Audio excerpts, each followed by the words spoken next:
Hi, Carol. I can't see you or hear you, but I think you're here, so that's awesome.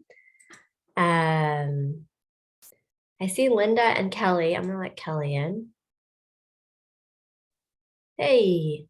Hey, Monica, I was just talking to Tim and I told him, oh, she's in. So, No, you chatted me that I'm in. oh, Hi, meant Kelly. to tell him.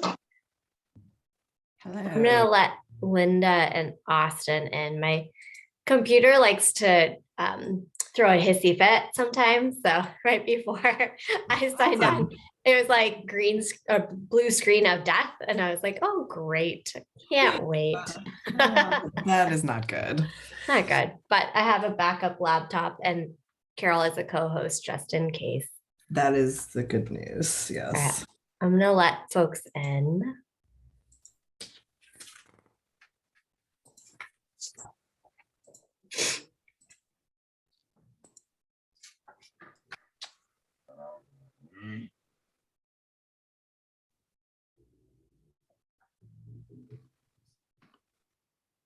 Welcome.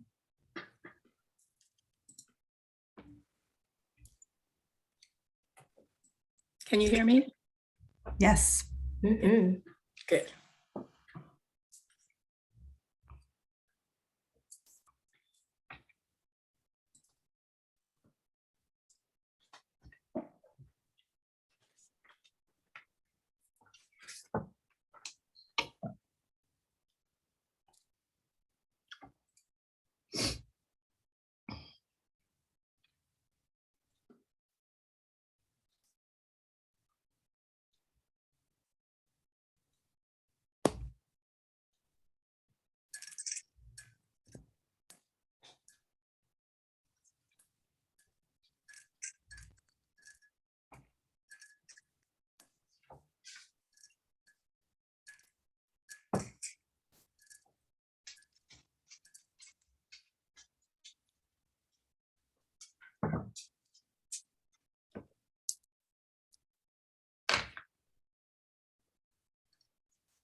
Everyone. Hi, Lisa. Hello.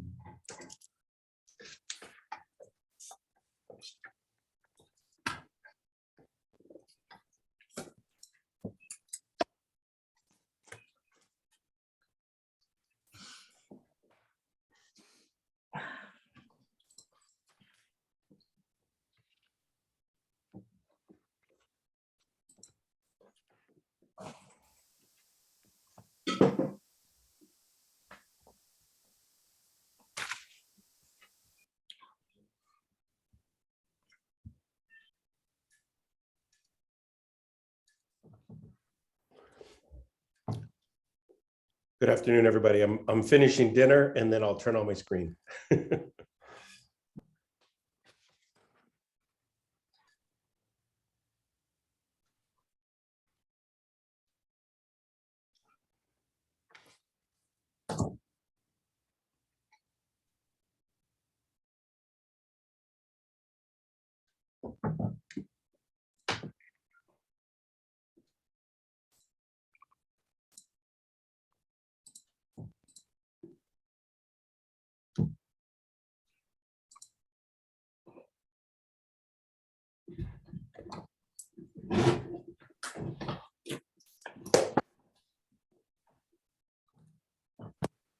all of the council members are here, and there's one commissioner who's not here yet.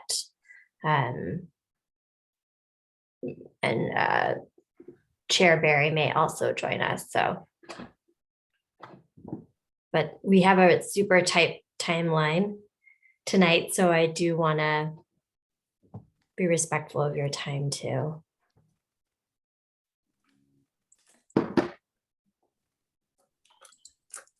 There's Chair Barry.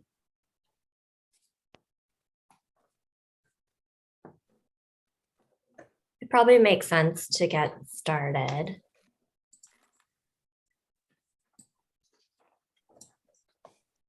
And I can start. Good evening, everyone. I'm Monica Davis, Community Services Manager. Thank you so much for being here this evening. Our first of 3 meetings, hopefully, to discuss the community agency funding, updating the process. I'm going to have our city manager make some introductory remarks, and I'm looking forward to tonight's conversation. I just want to thank everyone for being here this evening and for being a part of this process. I'm sure you are well aware that two separate times the Community Services Commission has formed subcommittees to make recommendations to the council on the funding process.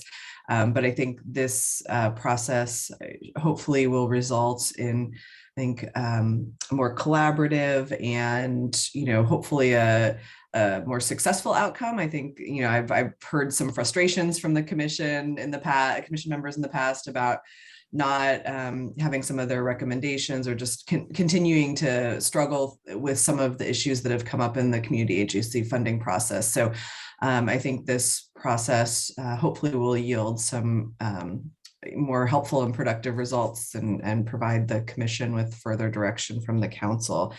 And I just want to thank the commission for your continued work on the struggle to allocate our very limited resources, and to do it in a very thoughtful, equitable, strategic way to make sure we get as much money to as many people who need it as possible.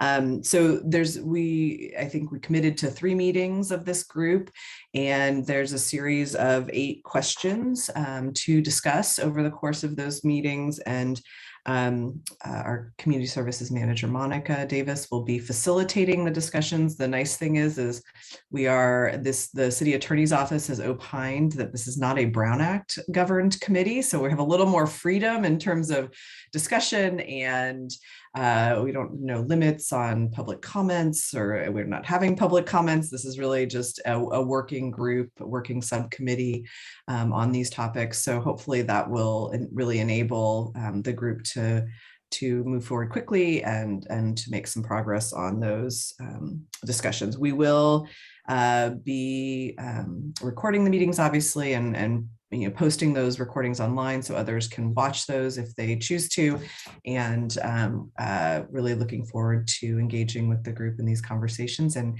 hearing how we can improve this process sort of all around. So thank you for that. Thank you. And also here, as a part of the team working on this process, I also have Carol Lee from my team supporting this effort. And so with that, if I may jump into doing a brief presentation, and then providing you some context setting, and I'll ask Carol if she wouldn't mind sharing the slides that we put together.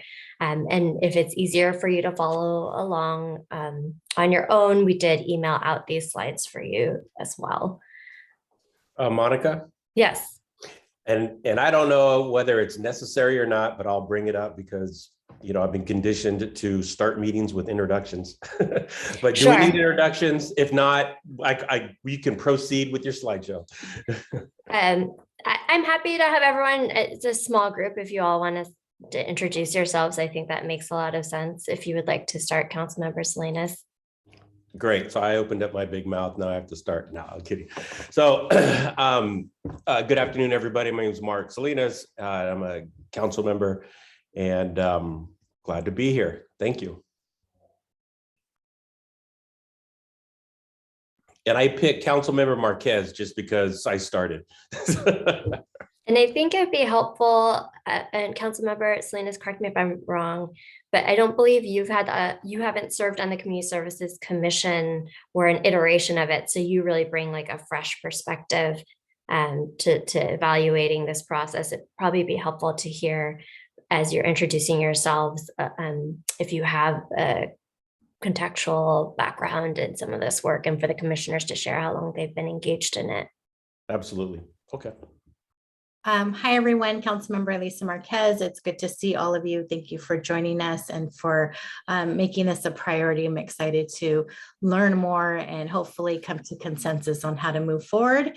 I served on the Human Services Commission from 2004 through, I believe, 2008, 2009. Served as a chair multiple times. So I definitely know what it's like to be sitting in that seat and coming up with these recommendations. It's extremely challenging. And when I was appointed, I was a liaison, I think, for like 2 or 3 years before Councilmember Lamin took over. So that's my background. Thank you. And I'll popcorn over to Commissioner Garg.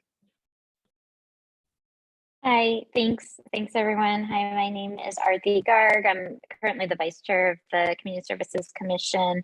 I've served on the commission since 2018, and prior to that, I served on the Keep Hayward Clean and Green Task Force for, I think 4 years.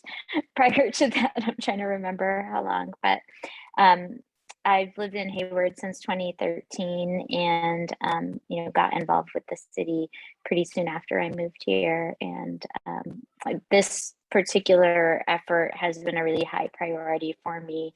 I worked in government funding. I used to work in the White House Budget Office, and sort of trying to figure out how we can really streamline the process of making these funding decisions and allocations to be as impactful as possible, and really leveraging our community volunteer voices in the most effective way possible is really important to me. Would you like to put someone on the spot, or I can? Over. Yes, sure. I will send it over to Commissioner Bruckner. Great, thank you. My name is Austin Bruckner. I was appointed to the Community Service Commission in September. I believe my first meeting was in October. Hayward has accidentally been my home for about 6 years. I came here because it was the one part of the Bay Area that I could still afford. My day job is I work for the county, and I believe strongly in living in a community that you help serve. Since then, I've was lucky enough to do a first-time homebuyer program through the county. It's called AC Boost. I bought a really nasty, moldy, smelly condo off a D, a couple blocks actually from Councilmember Lamin, and more importantly, a couple blocks from Val's. So I'm honored to call Hayward my home. It's not a place that I am overwhelmingly familiar with. I'm going to be completely honest. I'm probably one of the newer folks resident-wise in terms of the commission. But I grew up in Castro Valley, and I actually grew up utilizing many of the services that the commission and thus the city help fund. So I appreciate the opportunity to be involved, and I will pass it over to Commissioner Moore. Good evening. Glad to be here. Glad to see everybody here. I actually am, I think, in my 9th year with the commission. When I started, Councilmember Lamin was on the commission with me. So I got started really with a good foundation. I am retired from Alameda County. I had a wonderful time with them. They were more than generous and good to me. So I was able to spend 47.254 years, actually at 4 different agencies. I finished my county career at General Services Agency, working on contracts for construction. That was a real joy because it gave me opportunity to see so many things from a different perspective. I worked three different times in Hayward when I lived in Oakland and enjoyed all of it. I graduated from Cal State Hayward before they ungloriously changed their name against all of our votes. But my kids went to school in Hayward because I was living in Oakland, but working in Hayward, and it was just more convenient. So Hayward has been home long before I was actually a resident. And I was able to be minorly involved, and now I get a chance to do things a little differently. So I appreciate the effort, I appreciate the time, the commitment, and also the willingness of city government to look at ways to do things differently. So that's a plus for me. And it keeps me engaged because I keep being hopeful. Someone says hope springs eternal. And for me, it does, because, you know, there are not a lot of no's. There's a lot of maybes sometimes, and a lot of let's check, but that's not a no. So I remain hopeful. So I'm glad to be here. Thank you. And so I'm going to flip it over to Councilmember Lamin. Hi all. I'm really excited to be here with you all this evening, and thank you for all you do. I figured it out, I think a couple weeks ago when we approved this year's recommendations, I think was my 20th time looking at this, either as a grantee. I was a grantee through a couple different agencies. I was a commissioner on the other one, the Citizens Advisory Commission with Commissioner Moore, and then obviously proud to be your liaison now. So not at all fresh eyes, but enthusiastic eyes nonetheless. And I will popcorn over to Chair Barry. Good evening, everyone. Artavia Berry. I've been serving on the Community Services Commission. This is now my 3rd year, and currently serving as chair. Prior to being on the commission, I served as an executive member of the Hayward Promise Neighborhood Initiative here in Hayward. And really that's where I got to know the city, and that's where I met Kelly, and also how I met Mark Salinas out in community doing the good work right on the ground. As a member of that committee, I was chair of the Strategic Planning Scope and Scale Committee that did the groundwork to get the 2nd Hayward Promise Neighborhood grant funded for South Hayward. So while I wasn't a resident here at the time, I really fell in love while I was doing the work. And when our lease was up in Fremont, this was our first choice to call home. So very excited to be here and continuing to stay active in the community. I've been in the nonprofit sector for 30 years. My day job, I currently serve as the executive director for the Multiplying Good organization, which many of you know as the Jefferson Awards Foundation, which was founded 50 years ago by Jackie Kennedy. And it's my hope every month to make sure Hayward nominees are represented and selected for that honor. So really proud to serve on this commission. I'm incredibly proud of the work we've accomplished together over the past 3 years. And Commissioner Moore, I too find a lot of hope in how we conduct work on our commission and in concert with the city. And even having the opportunity to have these joint meetings is incredibly meaningful and signals to the community that residential volunteer voices are important. So thank you all for being here. I'm not sure who hasn't gone yet, Monica. So if you can give me a hand here. You got, I believe that was, unless Commissioner Edison has joined. I think that all the council members and commissioners have had an opportunity to introduce themselves. Okay, so I'll pass back to you then. Thank you. Yes, not being able to be in person, we lose some of that natural conversation that can occur when we convene in advance. So thank you, Councilmember Salinas, for suggesting we take a few minutes to introduce ourselves. And so with that, I will, Carol, if you wouldn't mind jumping to the presentation outline, provide you sort of the background and overview of this subcommittee, as well as a brief overview of our funding process as it currently exists, and show you a snapshot of 5 years of what we've been funding for the last 5 years, or sort of the funding priorities. And then you all, thank you for taking the time to provide some preliminary feedback through the online survey, we were able to distill some of that information so that we can have a starting place for our conversation. We'll share that feedback with you, and then hopefully we'll spend most of our evening hearing more direct feedback after you've seen all of the data points. And I do want to be mindful that we're going to try and stay on track to wrap up by 7:30 today. Would you mind jumping to the next slide, please? Thank you.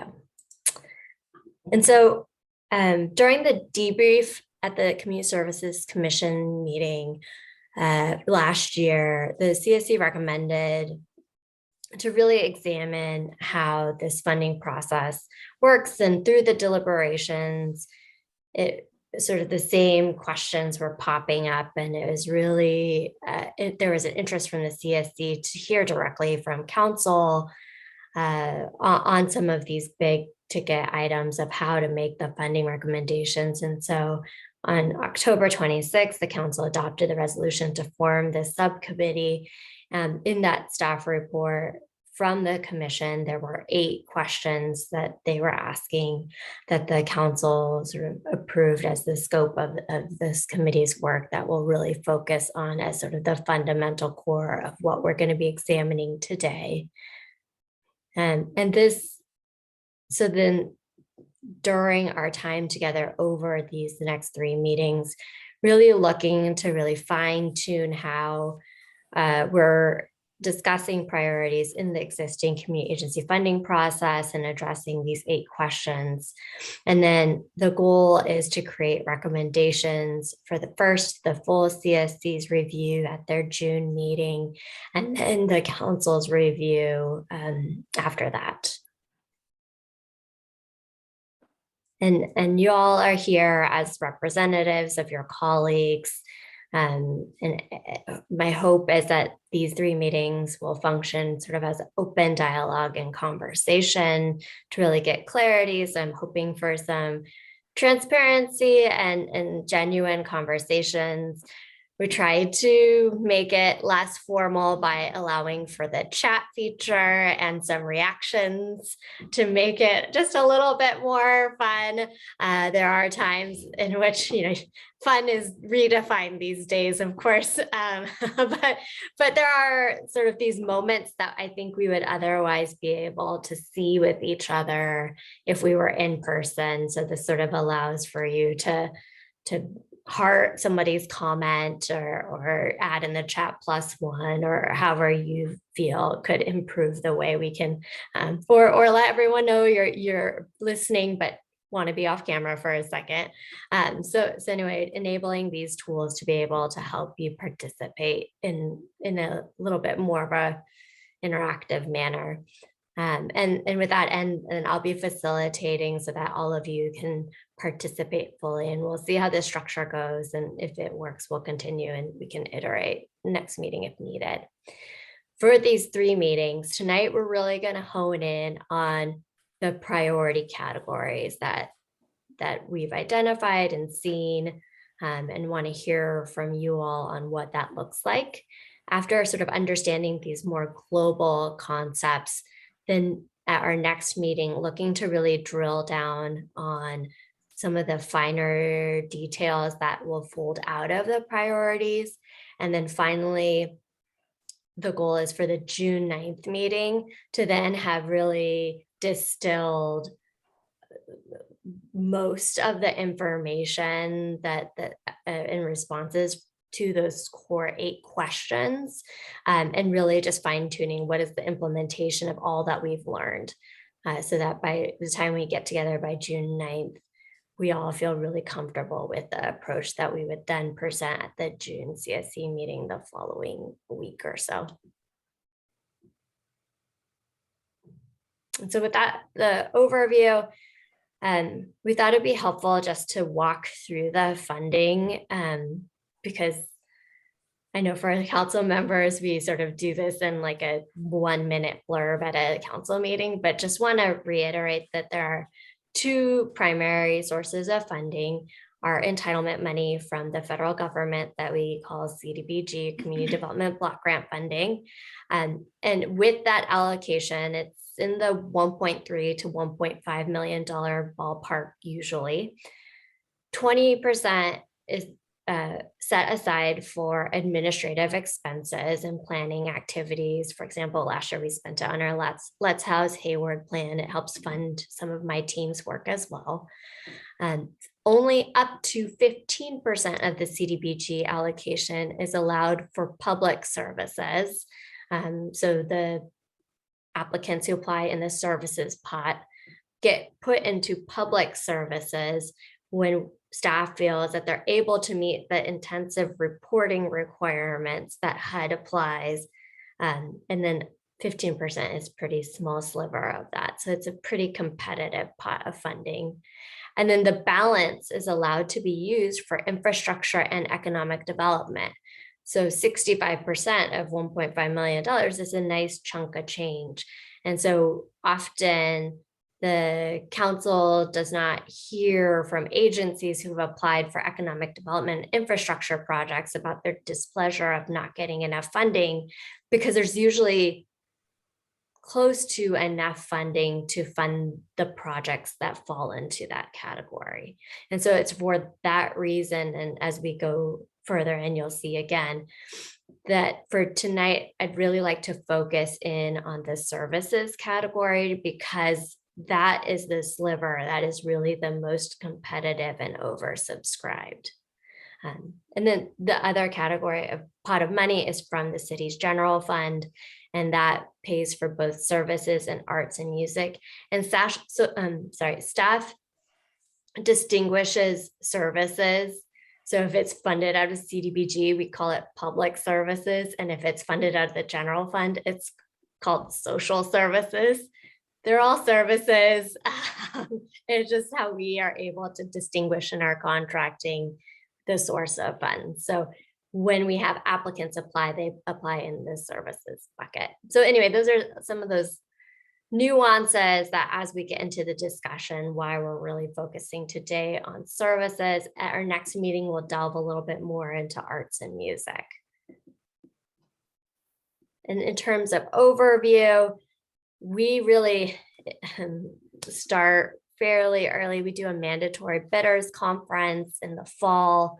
And then the CSC has a December timeline, a few weeks to read applications. This year, there are over 45 applications, and each application includes about 25 responses, narrative responses, in addition to the agency-wide budget, demographic details, programmatic deliverables, really lengthy process. And so the commissioners are really spending quite a bit of time in it doing their assessment. At either the November or December meeting, our chair will appoint application review committees, and our CSC members split into 3 groups so that they can interview over the course of 2 Saturdays, all of the nonprofit agencies. And then after the interview that day, the community service commissioners will then decide how to make funding recommendations to the full CSC, and that information is then presented at our February meeting for the full CSC's consideration. And then at March, the CSC adopts the recommendations that the council members see.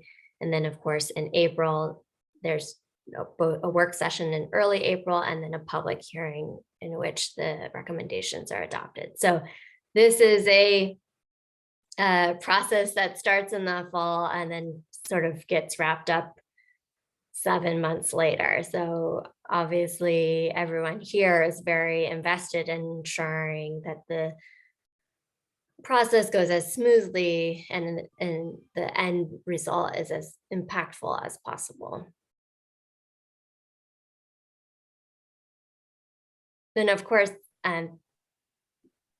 we've all heard this, right? The challenging is that the funding is relatively stagnant year over year, and we're experiencing just an increasing volume of requests. And so the chart on the left reflects sort of the range in funding levels. This year, we were able to add $500,000 from federal stimulus dollars, but this is really one time. And then on the chart on the right reflected just the huge jump in requests for funding that we've seen more recently. So we're really just I think the core of our conversation here is really ensuring that there's a strong understanding from the CSC about what priorities council is looking for, so that when recommendations are made, everybody is aligned.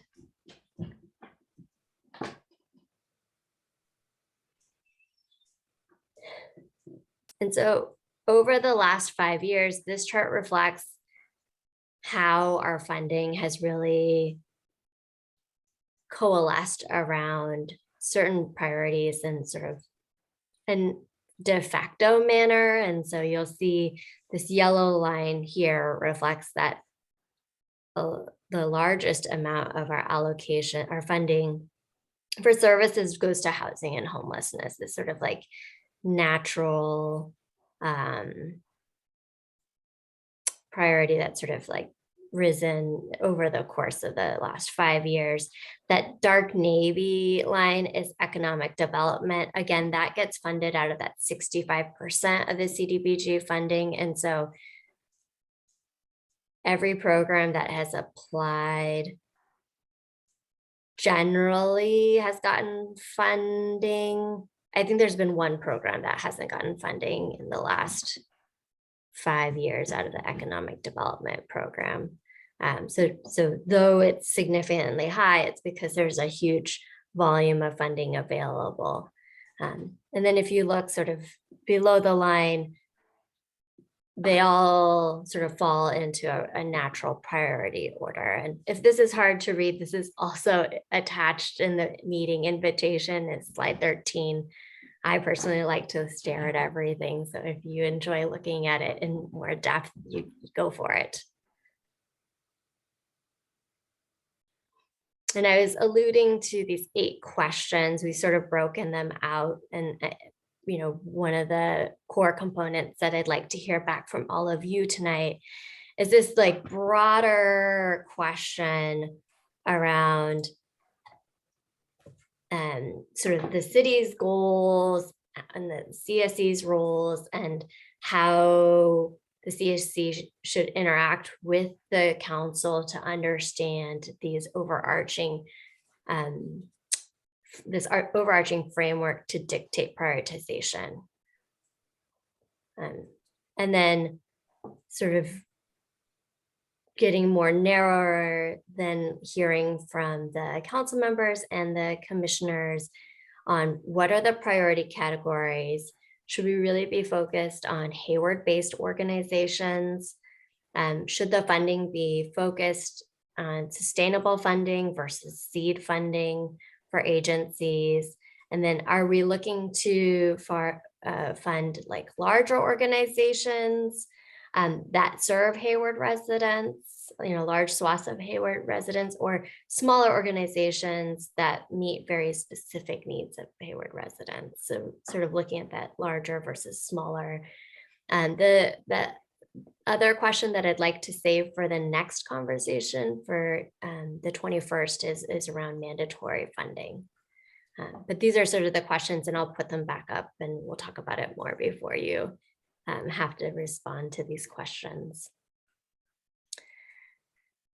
I wanted to start with some of the responses from the council members on what the CSC's role is in funding, because I think we hear it every year at the council work session and public hearing, and seeing the written responses, again, reading through them really validated that the council continues to articulate that they place such a high value on the CSC's decision making, and that they really highly respect the input that the commissioners provide in the funding recommendations. That typically council members are in alignment and have been supportive these last few years of the CSC's recommendations and have made changes. And one of the council members was brave enough to include sort of that the only thing that will occasionally override recommendations is pressure from community groups, which of course is natural. So there's generally a high deference to the commissioners and the work that they do, because I think it takes such a long time, as this other comment and the first one, it takes such a long time to vet all the applications and the interviews. And sort of on the flip side, when we ask the commissioners, well, how often would you like to hear from the council members on what the priorities are? 6 out of the 10 commissioners said every single year, we'd like to check in with the council members on the priorities. And then the remaining 4 responses ranged from 2 years to 4 years. So there's this interest in really from the commissioners and of really wanting to make sure they're on target with what the council has expressed as being a priority for the city, just wanting to ensure that they're lining up in case anything has changed. And so we asked council members and commissioners, we asked you all, what do you view as the priority categories? And this is slide 18 if you want to sort of make it a little bigger for yourselves. Essentially, listed all of the funding categories and asked everyone to rank them. And the red indicates first choice in ranking. And as the colors get sort of on the cooler scale down to the navy, the navy reflects last choice.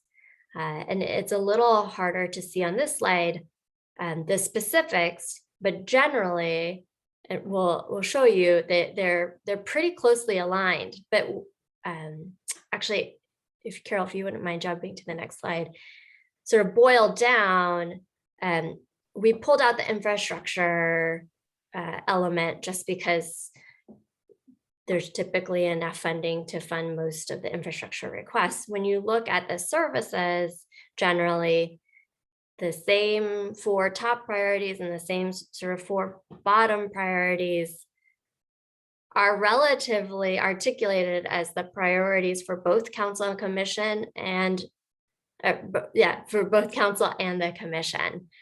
So whether it's been intuited by the commission or the council has already clearly communicated it, there does seem to be some natural alignment in how the commissioners are prioritizing what they view, as well as what the council views as their priorities.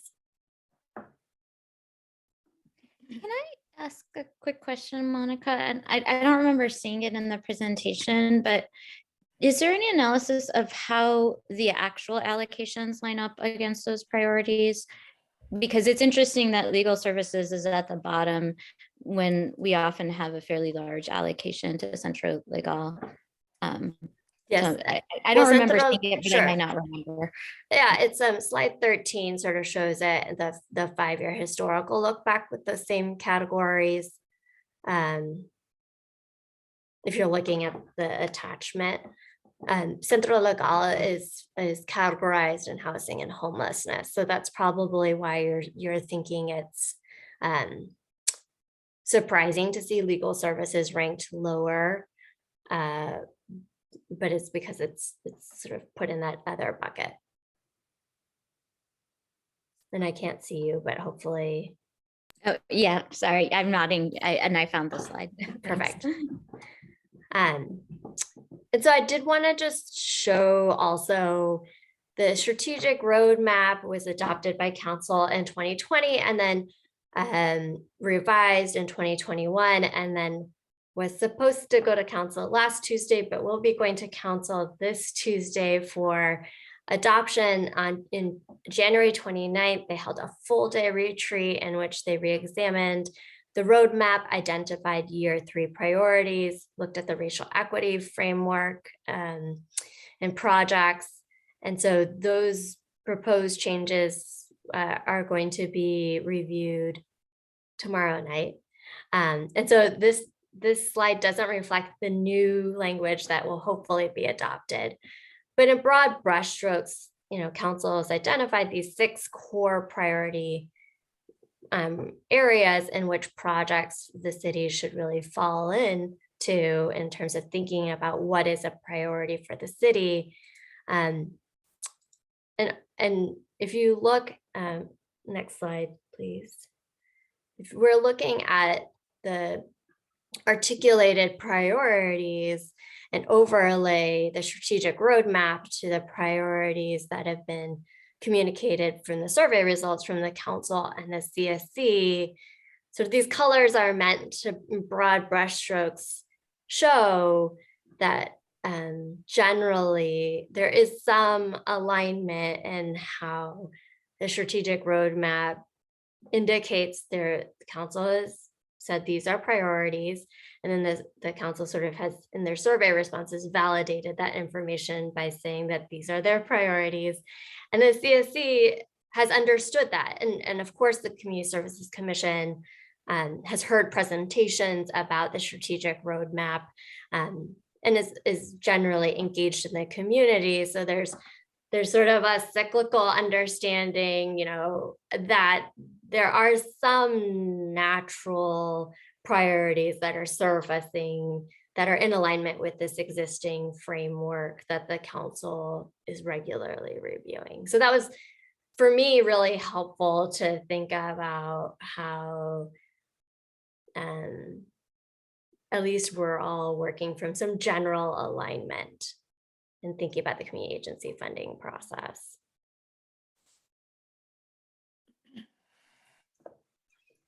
And then in thinking about getting a little bit more nuanced, right? Not just sort of these bigger priorities, but thinking about the agencies that we work with, when we asked about, is it important for an agency to be Hayward-based and prioritizing that,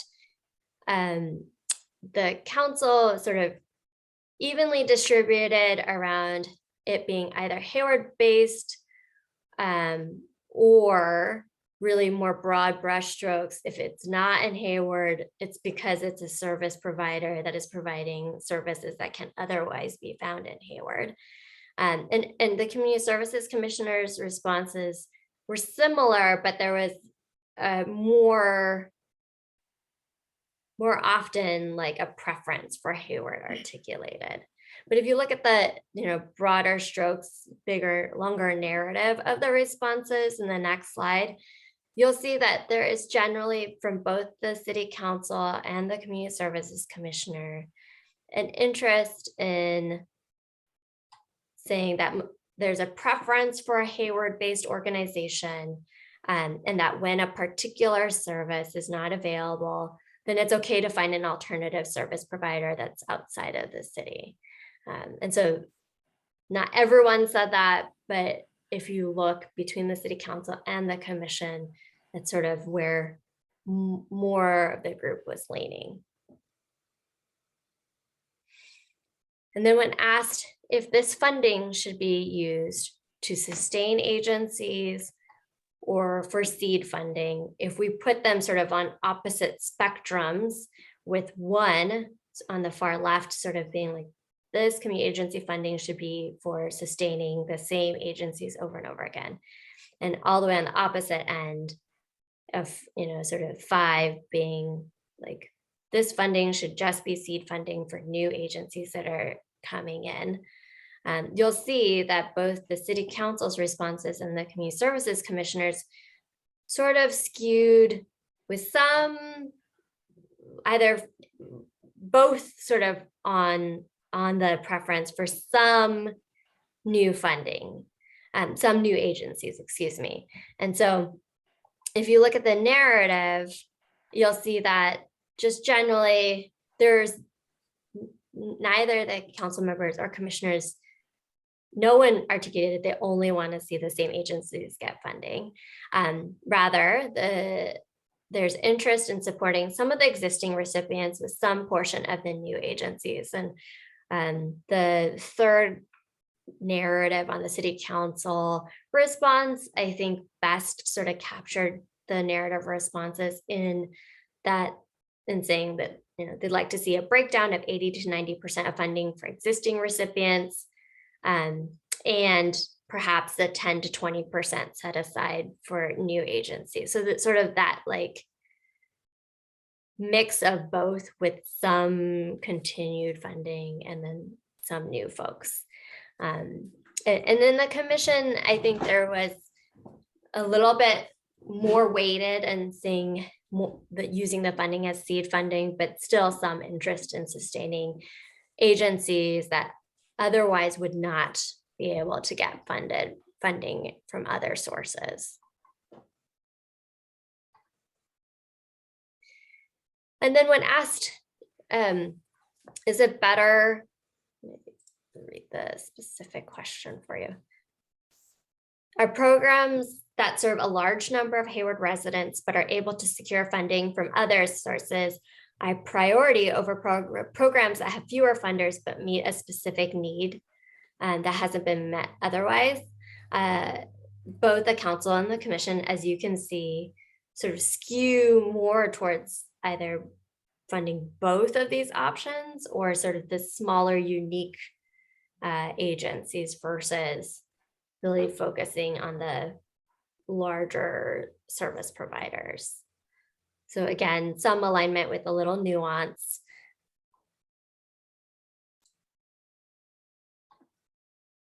And the narrative also reflects this sort of like leaning towards prioritizing local programs that otherwise can't sustain themselves. And I should say that these responses obviously are not dispositive for you know the end outcome of where you all want to land. Perhaps your vantage is not reflective of how these responses are, you know, outcome occurred, and sort of wanted to provide this overview so that you can sort of see that there is some natural coalescing between where the council and the commissioners are thinking about the priority funding and sort of the feedback of some of these agency pieces of how they look and how to fund them in certain ways. So with that, I talked longer than I would have liked, but I thought it would be helpful to just share all of the feedback and reflect back to you what we're seeing. And would like to sort of go through and ask you to respond to those 7 questions. We've put them in sort of these 2 buckets to think about, so you can choose if you want to respond to each one, each of the 7 questions, or if in broader brushstrokes you want to talk about sort of this like community agency funding, alignment with city goals, the CSC's roles, and the frequency for prioritization. And then the sort of second bucket of feedback around the priority categories, Hayward-based, sustaining versus seed funding, and large versus small organizations. So I would love it if I'm putting up the questions for you all. These are also on slide 29 if you are able to look at it from separately. I'd love for a brave soul to raise their hand and provide comment, and then hopefully we can go through and I can hear from all of you. And then the goal is then to collect this information, and then we'll offer some proposals at our next meeting, distilling the feedback we've heard, and then moving into some other components of these questions as well.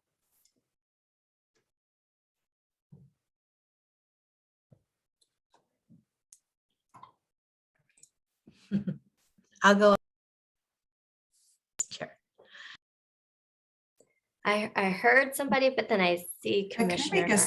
Can I make a suggestion? Sure. It might be, since these are on the slides that everyone has, it might be nice to see everyone in big screen while we're discussing. And then, yeah, and I think that was Councilmember Marquez that spoke up, but Commissioner Garg has her hand raised. I'm fine going either order. I guess I just wanted to sort of maybe say, for me, what I'm hoping to get out of these kind of work sessions is kind of understanding, like, how do we make those decisions in the places where the skew of maybe where the council's priorities are slightly different. I mean, I don't think that we're super far apart, but I think that where the challenge comes in is kind of really understanding the balance, and especially as the funds have become so oversubscribed, like even from my first year to this past year, the oversubscription rate has sort of changed a lot. And so just kind of offering, for me, that's really the question, is like, where are we differing, and kind of understanding the role that this funding plays relative to a lot of funding that the CSC isn't making recommendations on. I don't think we get direct, I mean, the information is available, but I have less, time to kind of process all of, like, what are the other things that the city is doing around housing, and so to kind of understand how this funding fits in. So just kind of add that context, at least for me. What I was hoping to get out of these working sessions is kind of understanding the places where we disagree a little better, or where there might be not disagree, but where there could be differences in what we're thinking and what the council is thinking.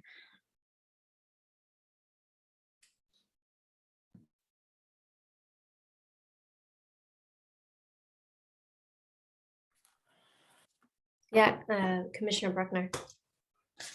Thank you. I think I was hoping that we would focus more on kind of the initial, there was that like slide 13 or something, you had the chart that had the circle that kind of outlines the entire process, but that we would focus more on before folks even apply, and then kind of work our way through the process. As a new commissioner, the pain points, as the notes say, that I took away was how it's set up. I know I communicated I had an issue with the bidders conference, the idea that there is a mandatory training that's on a Tuesday. I myself co-founded a small LGBT nonprofit. Nonprofit's a general term. Everything that we own lives in a cardboard box in my closet. And this process discourages those small nonprofits from even applying. I myself wouldn't call these funds oversubscribed. It's a lot of the same organizations year after year that apply, and a lot of them, they're in the business of getting government contracts. And it's because they have a paid staff member that can make a Tuesday meeting. And then I believe there was one or two applicants that didn't actually participate in the mandatory bidders conference. And that bothered me as well. So I know I spoke as well about the city's non-discrimination policy and how it connects to organizations that more or less pass through their funding. I know we spent a good time within our ARC talking about the food bank, for example. While allowed under the city's non-discrimination policy, they provide assistance to the Salvation Army, for example. Salvation Army, historically loud, proud, anti-gay. And this idea that we're, as a commission and as a city, funding an organization that does good work like the food bank, but they're partnering with folks that don't uphold our values. While legally they're not discriminating, ethically they are. And not allowing an opportunity for the process to really be bold and stand up for folks that often are left out of the process. So.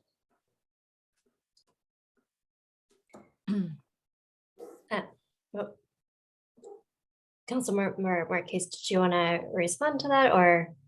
Sure. Well, I just initially feedback. I definitely want to hear from other commissioners, but I think just this exchange, this dialogue, hearing people's perspective is obviously very helpful to bring to our attention. And I think those comments, if there's any concerns with applicants, I know I can speak for myself, and I'm sure my colleagues feel the same way. We're open to hearing that feedback. I'm not aware of the Salvation Army in this. I don't recall them in this recent go around. The food programs that I'm more familiar with is South Hayward Parish. Correct me if I'm wrong, if they were on the list, but I think some of these nuances are important. But I think the biggest takeaway for me with this is just really hearing the results from the survey. I think there is consensus. To get back to the questions, I think it's important for us. I'm the one that made the recommendation about putting allocation percentages, because I know people are really, really struggling with this ongoing, like continuing to provide funding to agencies that historically keep on asking. So I do feel strongly that there should be a cap on what's available under public services versus general services. It's different pots of money. It's going to get a little bit more complicated, but I think I forgot it was last year, millions over asking what's actually available, that obviously that's just not realistic, and that makes everyone else's job really, really difficult. So I think if we put a cap on what's the most you could possibly ask for, that's one starting point. And then doing a percentages, looking at the last 5 years, the top 4 categories that there has been an agreement and alignment with respect to the survey, and also data, what we've been funding for the last 5 years. I think it'll be helpful to kind of narrow that focus. And definitely, open to hearing, like I said, any other feedback or concerns about agencies, but that's definitely why we rely on the community members. There's no way that we can be kept apprised of every concern in the community. So we are looking to you to bring those issues forward, but I also don't want to further complicate this process. Like, I really hope we can get to a goal of finding a path forward. So I'm really interested in other people's ideas, but I think it was a huge eye opener to get the survey results, because like I said, there's this big misconception that we're aligned or there's different priorities. And I think the survey and the data proves for itself that we're really not. It's just, we need to figure out how to move forward because the requests continue to exceed. And then another part that I know we're not going to talk about today, but I hope we can circle back to, is just council's interest in identifying other sources of funding. As we've mentioned, the cannabis tax, the 1 cent, the 1%. So it's also part of the equation. Like, we know the resources are limited, but I think that needs to be part of the conversation, as well as what are we doing to identify another stream of money. Thank you. Thank you. I didn't see who went first. I'll do honor system between Commissioner Moore and Linda's hand was up first. go for it. Okay. I'm glad Council Member Marquez mentioned the cannabis tax, because I was going to ask about that. But I actually raised my hand initially because I was concerned that 2 years ago in our process, just before we were doing recommendations, that the COVID pandemic hit. And so we went back to the table in discussion to decide, are we really funding those things that are going to be impacted right now? So my actual question for tonight is, in terms of council's priorities, is there a way in the strategic roadmap that addresses anything that comes down the pike like COVID did? So I understand that the roadmap is what we know best right now, but how do we address those things that we don't see coming? And where are the priority alignments at that point? Do we just make the best decision based on what we know at that point, or is there a process and a policy that directs us? Yeah, and Commissioner Moore, the roadmap was reevaluated with the lens of sort of like service impacts because of COVID too. So council did provide some feedback on reassessing priorities, and I can defer to some of the other council members if they want to speak more specifically to that.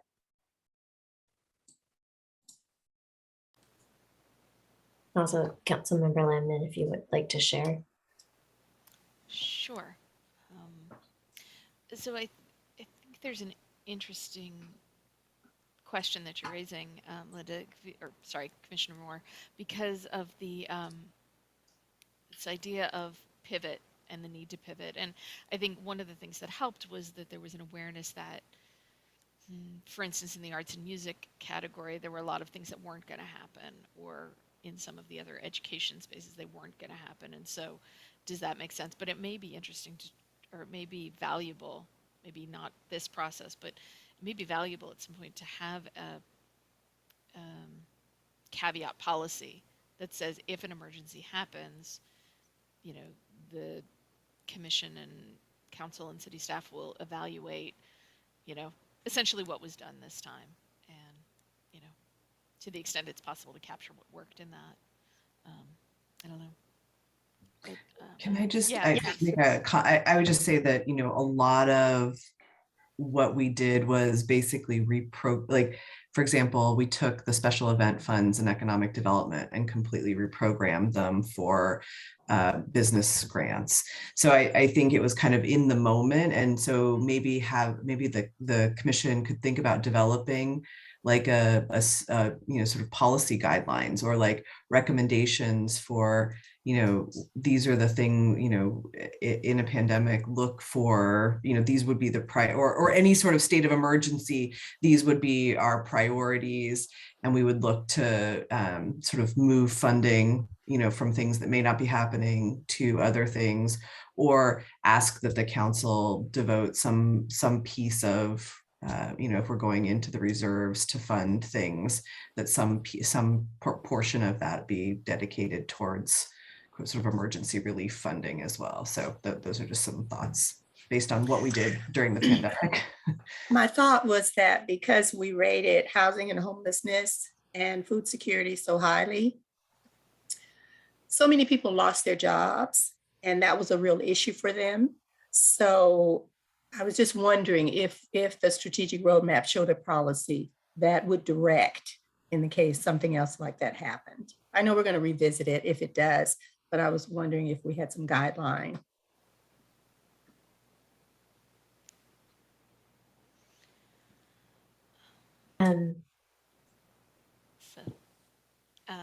Councilman, go ahead. Is that okay? Mm-hmm. Thank you.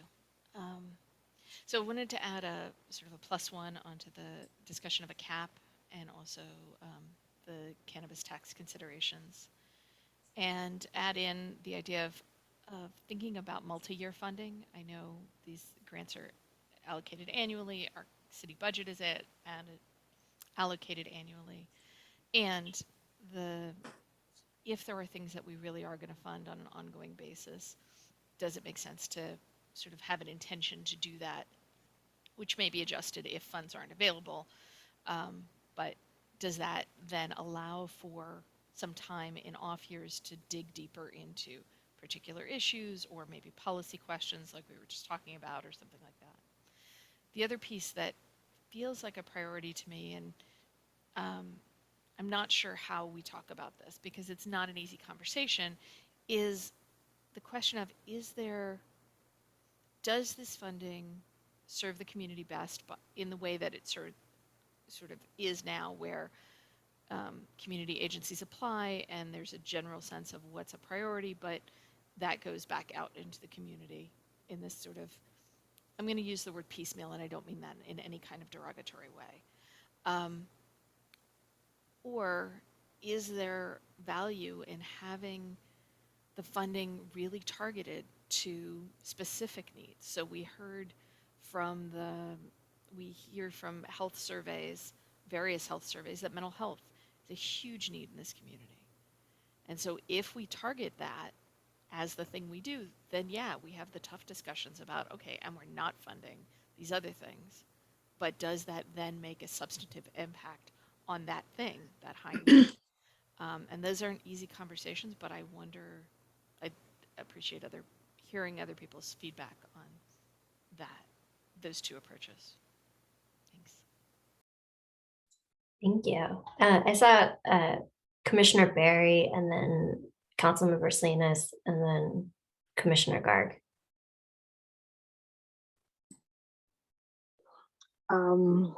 I agree with much of what's already been said. So I'm going to try to veer to some of my other thoughts around the process. When I think about, you know, organizations who come and perhaps these are every year they're coming and they're a big part of our program, you know, what I wonder is, one, I agree there should be some sort of limit, right? If we're 10 years funding the same thing over and over again, is there an opportunity to have that, you know, after 5 years, then maybe we look to see if there's a place where this can live permanently within the city's budget. And what sparked that for me was when we had the conversation around, I think it was mental health services in the 211, thinking about how can we make that so it's a huge priority for us, but it's not that they have to compete for it, but we figure out a way to make sure that that's getting ongoing support. Or like with, I think it was the SAVE program, where we're able to kind of work, you know, with the police department and have that become a part of their line item so that, you know, in our process, it's not getting lost, but we're stewarding towards a permanent home within our city infrastructure elsewhere after so many years. So definitely want to understand how and where, you know, there may be opportunity for those kinds of decisions so we don't lose those services that are a part of the fabric of Hayward. So that's one. Two, really appreciate and hope out of this process when we talk about, you know, funding, that we're also, again, being innovative and considering how to expand the pot. Sometimes I think that it's not necessarily a question of our priorities. It's just that we're prioritizing on such a small amount that has remained stagnant over several years. I think it's 7 or 8 years where it hasn't really had, you know, too much of an increase. But the needs in our community are changing. They're ever changing. And it's like, okay, how do we balance, you know, all the changes that we're seeing, various demands going up and down, when our pot is kind of remaining the same. So whether it's through cannabis tax or looking at other places where it can be housed so that we can open up space for funding for other initiatives. Again, really want to think, you know, with you critically and strategically about how do we, you know, expand that pot. And then the other piece, there's two more things actually. The other piece that I wanted to put out for us to consider is, you know, we're talking about, you know, sort of ongoing projects, sustainable funding, but what about innovation that comes out of Hayward to address new and emerging needs? And that's been really tough for us as a commission because, you know, we want to take care of those basic community services, but then there are oftentimes organizations come to us and there are emerging needs that perhaps wasn't an issue 5 years ago, but someone's created a solution to it. And we see that need continue to go forward, and we're trying to figure out, okay, yes, it's a new project, but it's really tackling something important. And the thing that always comes to my mind when I talk about this particular thing is sort of this growing concern around human trafficking and sex trafficking, right? So that's not necessarily articulated clearly, right? And I don't know that it was an issue a decade ago. Maybe it was, I wasn't here a decade ago, but I know today it's a huge issue. And you know, we have new programs, right, that are popping up saying, here's ways we can kind of, you know, address this in our community, but yet they're competing against housing and food security. I'm like, oh my God, how do we find a way? So the question there for us to consider is there any opportunity to have some sort of innovation fund, or maybe have some percentage where it's like, okay, if there's a new or emerging idea to tackle a solution, where we have at least a portion of money set aside where we can be seed funding for those new innovations coming out of our city to address big needs in our city. And then the last thing, the fourth point here that I want us to consider together is around, you know, CSC role in prioritization of what we see. One of the neat things about this commission is that we get to be thought partners in the city. So I really don't want to, while I want to work in concert with the city council, I don't want to lose that opportunity for residents to say, hey, here's what I'm seeing, and be able to make recommendations that might be a smidgen different from what maybe we've all agreed are those priorities. So for example, something like human trafficking, right? That's the only one I have right now, y'all, so bear with me.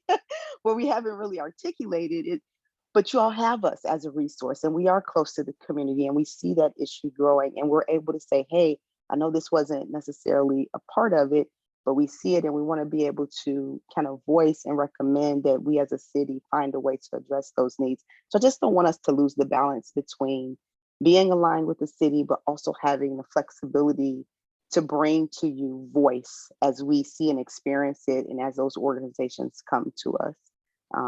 So those are the 4 kind of points that I hope we kind of flesh through over the course of these meetings. Thank you. Councilmember Salinas. Thank you. Well, where can I start? I remember when I first got on the council, and when I started to read the CSC's recommendations. In fact, I think it was my first term where we actually changed the name to I forget what it was before, to now it's CSC. So there's been some interesting changes, over, and it was interesting. Someone brought up, lobbying the council. It was interesting because one of my very first experiences was when the CSC made its recommendations, the music budget there was a group that, didn't, I think Commissioner Moore might have even been there on this one, where there was all of a sudden, one day I woke up, I had like 100 emails on my email saying that, the city council and you, council member Salinas, you don't believe in music and you don't like music. And I was like, what? I didn't even know where all this was coming from. and all of a sudden we became anti-music like overnight, but one of the things that I have not seen, at least over the last few years, is that I haven't seen a great deal of lobbying on the city council. And one of the things that I've really appreciated is that there has been this mutual respect between commissioners and council. We know that you guys go through a very difficult process. I've never gone through that process, but I can just, I've read applications for UC Berkeley for like 3 or 4 years, and I can tell you that's probably as complicated as going through that process. And so, we've always had, I think historically, we've always had this this mutual respect that when all of you bring your recommendations to us, of course we look at alignment, we make sure they meet priorities and our strategic initiatives, and, with that flexibility. And I appreciate Chair Barry bringing up this, if there is some, somebody might bring out some great innovative idea that we just never thought about before, or it just was reframed before, or, just got reframed now. And so we have sort of made those tweaks, but we've always respected that, and and went ahead and followed your recommendations. And so in terms of alignment, the only thing, I was looking back at the slides, and the slides start in these slides here, they start in 2019. And let's face it, and I think Commissioner Moore, I think you brought it up too, let's face it, COVID-19 changed the entire game, right? I don't think we can use 2019, 2020, and 2021 patterns to really think about, sort of a historical pattern of giving. Because I could tell you what I saw in the slides, it seems like housing, economic development, and quality of life, with music kind of hanging over here. Those are the 3-4 things that, we've been sort of aligned with from 19, 20, 21. Well, I could tell you before 19, there was a lot of focus on kids and families. I mean, the amount of money that was flowing into La Familia and some of the foster youth programs and so forth. In fact, I remember having conversations with a former city manager about, not having enough money being put for kids in the summertime when school wasn't in session, like, supporting things at Hard or supporting things in the school district. And, and so COVID-19, I think it has, and I don't want to say this to connote a bad thing, but it has changed our priorities. I mean, yes, it's housing, right? I mean, it's relief. And of course, it's economic development, making sure those small business owners, especially those business owners that turned into side hustles, during the last 25 months, that we kept them afloat and we were able to, so, we just have to be very mindful. And, and Commissioner Bruckner, I think you brought up this this idea around what was it? Actually, I think it was Chair Barry when you brought up, the institutionalization of funds, eventually bringing those dollars into the, to a line item in the budget. And, and I was thinking, absolutely, we'd love to do that. But sometimes there could be, there's maybe some unintentional consequences in that, because we may not be able to sustain that, and when budget season comes around, we may have to cut it. I mean, so I want to be careful in the future. Anyway, so in terms of aligning, our work with your work, I think historically we have been aligned with some tweaks, and I think we can, I think there is value in this process and all what we're doing here to firm that up. And we may not see eye to eye on everything, but I think we can, I think over time, I think we've respected each other's recommendations. Actually, there was a frequency of prioritizing. I don't know whether we need to meet once a year. I don't know whether we need to meet, twice a year. Maybe twice a year, or I'm sorry, maybe once every 2 years. Maybe once every 2 years, we kind of, maybe it is a time that we sort of touch base and look at priorities and look at, some of our strategic initiatives. Things change.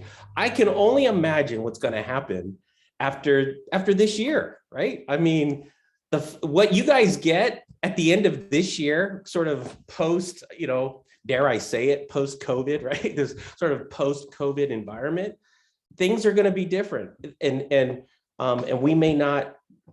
Our priority, we may have an intermittent priority adjustment in the fall, probably, as after we do our retreat, coming up shortly. But so I think that might be something, but I'm sure if there's an emergency, if there's another catastrophe, I'm sure we'll meet again sooner, and I think so anyways, I think that might be a fair assessment. I wanted to make two last comments, because I saw them in the commission comments. I thought they were really good. I don't know who said it, but it's the sustainable versus seed funding, and whoever said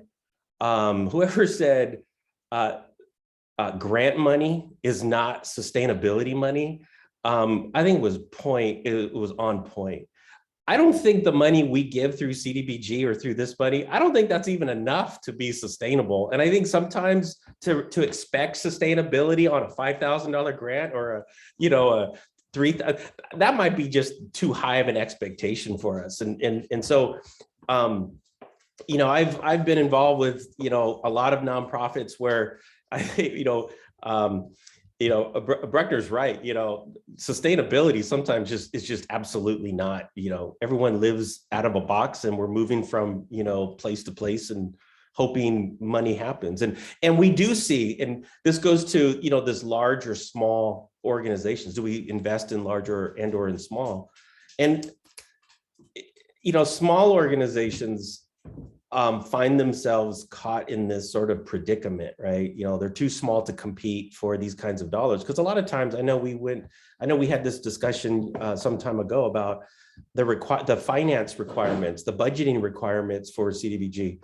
There is, and I'll just give you a little example. The Kids Breakfast Club, an organization that I've run for years, if I were to submit a application to participate in this, the Kids Breakfast Club could never do it. We would, because we just don't have the reporting infrastructure to meet the requirements for this. I mean, we used to, I mean, back when Marlena was the executive director, we had that. But we just simply don't have that infrastructure. And so for a lot of organizations, it's hard. It's hard. And I work for a big organization, and it's very hard to be innovative in some, sometimes. And when big organizations get money, I think, what was said was true. They got professional staff that write grants, and they know how to do it. They already have grants written, they just sort of reframe it, recast it, and submit, and we get it, and they get it. Whereas you get small groups, like some of the groups we've seen sort of emerge, especially out of COVID-19, sometimes they don't have the infrastructure, and they're, so it's I'd like to see, and I don't even know if the CDBG rules, if the federal rules even allow this, but I'd like to see priorities set on small neighborhood Hayward-based organizations, whether it's for economic development, whether it's quality of life, whether it's for kids and families. I mean, we could come up with the priorities, but I guess on a macro level, I'm just more concerned about, can we or can we not invest, in small organizations that are doing some really innovative ideas. We have a woman in South Hayward right now that's living on a shoestring, but she's doing some really innovative family engagement work all in the South Hayward area. And I know for sure she doesn't have the infrastructure to apply for CDBG funds, so it's this, so anyways, it's almost like this predicament that small groups are in, but anyways, I'd like to, put in a word for youth and families. I'd like to see, that move from 5 to 4 maybe. And I know that even in a post-COVID, we may not have to invest in housing. I mean, housing we may pull that off just because of all of the other, bless you, Councilmember Marquez. We may be able to cover that in other areas that we're covering and we're working with and dealing with in the city. That may not be a CSC focus or priority, moving forward. I mean, that's something that, but I can tell you right now from my vantage point and from the corner I sit in, there's a dearth in activity for kids and for young families, and and if we can invest in small Hayward groups that are really coming up with some really innovative things, I think that'd be that would not be that would be worth our time. And so anyways, I have more to say, but I'll stop now. I'll stop when I'm ahead. Thank you, Commissioner Garg. Thanks. Yeah, I mean, obviously a lot of points have been made that I think I agree with. And, I guess to me, sort of to your point, Mark, the priorities are important, but I think that I will say that regardless of what the priorities are, where I've been struggling, now in my 4th year on the commission is I don't feel like I understand my charter with enough specificity with the sort of budget that we have to feel like I understand like how I can really move the needle. And I think this also gets back to the point you were making, Sarah, like, what is I don't actually understand what we're trying to accomplish with these funds. And, I'm just going to say this openly because this is not a Brown Act meeting, and I'm just going to be honest. I don't know if I'm supposed to be sort of making recommendations for the city to contract services on food security, knowing that this is not this small money, pot of money is not all the money the city is going to spend on food security. Is or maybe I'm wrong about that. And, and maybe that's part of the problem. So, I think these are these things like, is this the only money that's going to be spent on food security? And if so, then maybe we need to have a really clear, we were asked this year, we had a couple of new agencies come to us in the food, category, and there's some very clear differences. We ended up having to ask one of the agencies to give us to help us understand the sort of continuum of services that agencies that do work in Hayward, Hayward do. I will say, as having, done government contracting, having applied for funding as a nonprofit, I don't know that that's the best use of community members, because I don't think we're selected to be experts in sort of understanding all the nuances of food security. I think that where we might be able to really help is kind of identifying, to Commissioner Barry's point, like innovative new ideas, places where we might feel like, hey, these are some of our community members that are doing good, or these are some gaps in services that are coming to our community members. And, maybe I'm speaking for myself, not for other commissioners. Maybe other commissioners disagree with me, but I just feel like the sort of problem space that we're asked to serve right now versus the tools we have to actually do anything, we're not going to drive toward an impact without a little bit more specificity around what we're trying to accomplish, because there's just too many ways to interpret what our commission is doing, and the limited resources we have to give out, we can't actually move the needle on the 10 different ways you could interpret that. And alternative, we may, the 20 commissioners have 20 separate interpretations, and that's actually what we're adjudicating, as opposed to how should 20 people solve a narrower set of problems with different perspectives. Instead, we're all just defining the problem individually and trying to solve for that problem.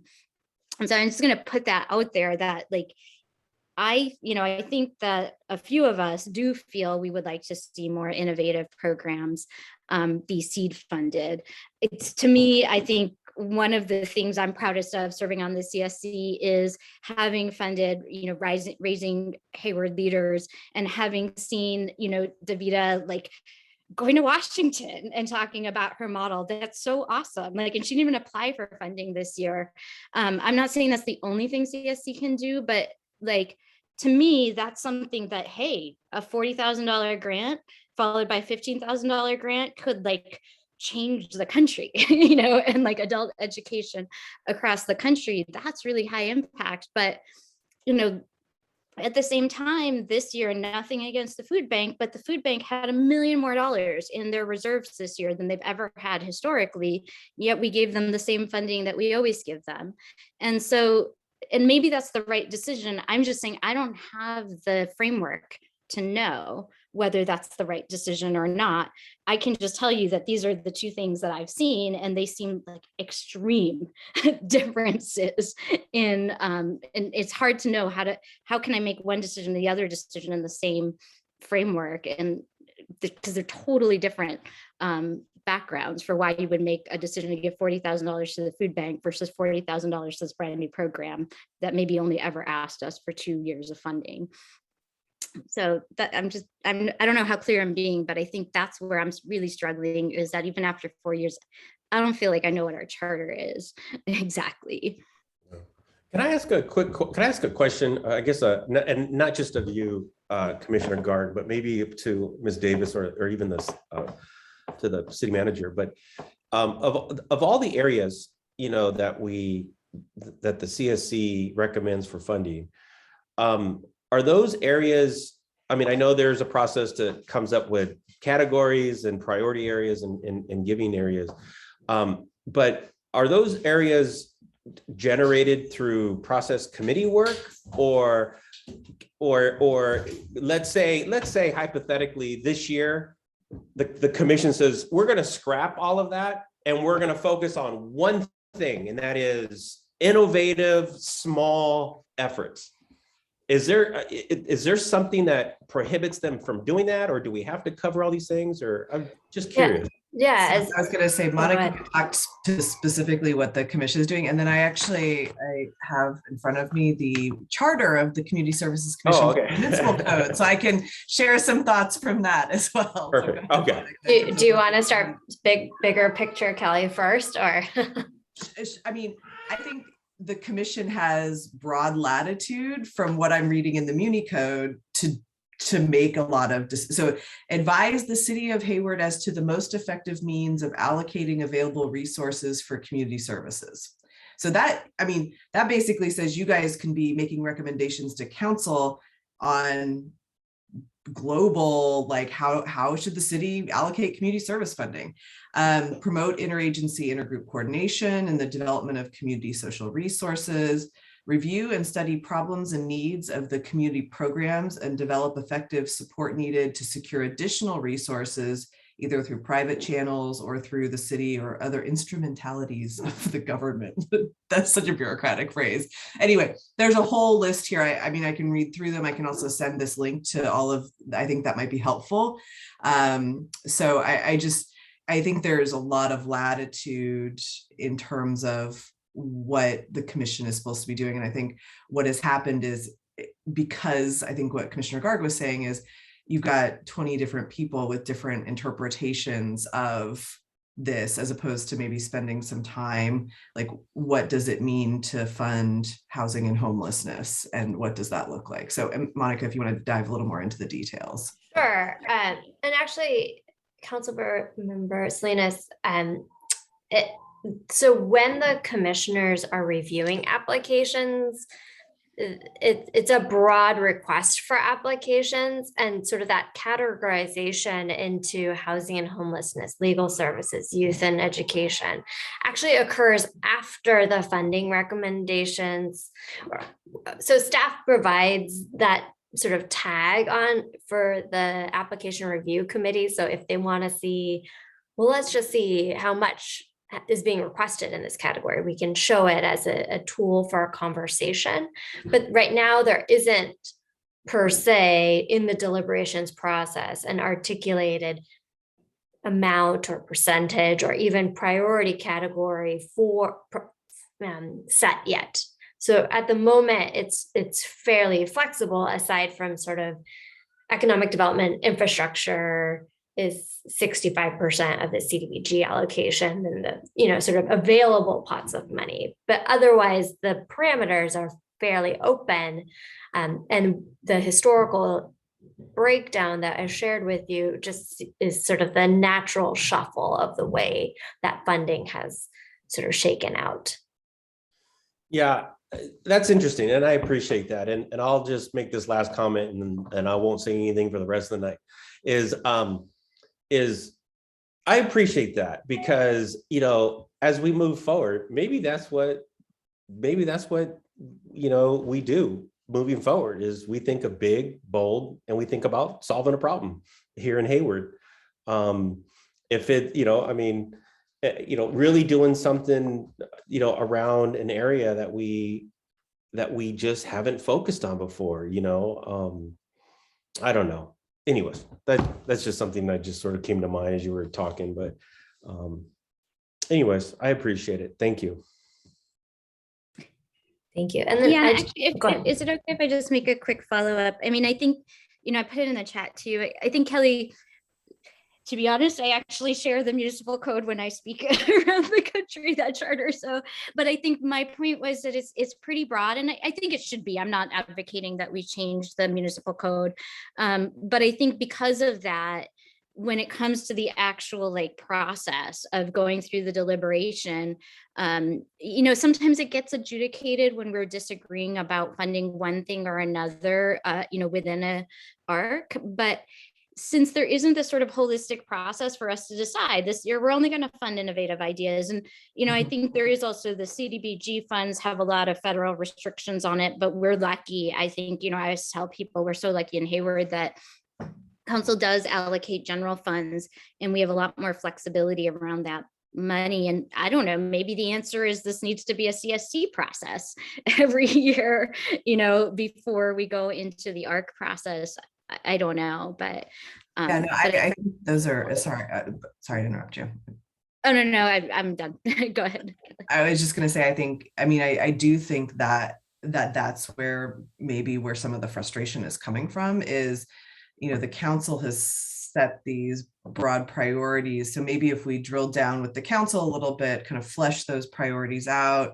So to say, the council says we have to fund certain agencies over and over again because of a variety of reasons for whatever, but there's this other pool of money, and each year before the commission even goes through the application process or releasing the applications, you set, based on what the council has set as the sort of flexible piece of the funding, you set priorities for that year based on what's happening in the community, based on all of your experience. So just some ideas and thoughts to keep us moving and thinking as we're having these conversations. Commissioner Barry, I see your hand, and Councilmember Marquez. And I did want to just fill in because Arthi, you asked, for example, about food security, right? If is this the realm of the money that's going to food security? And currently the city of Hayward does not provide those types of direct services otherwise. And so at least some of this funding is currently being used to function as contracts for service to ensure that a baseline of services is made available for our most vulnerable populations. So there is at least some gap that would occur if that were not to occur. There isn't a separate community services budget that also pays for those types of services. So I just wanted to add that a little bit additional clarity. And then go ahead.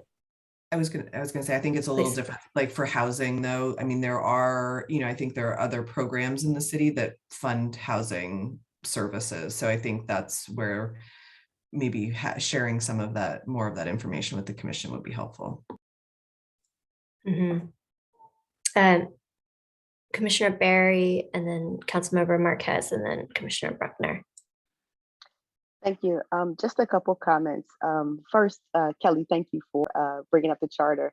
When I first saw it, maybe a few months after I started, I was like, oh my God, wow. So first thing is a process recommendation.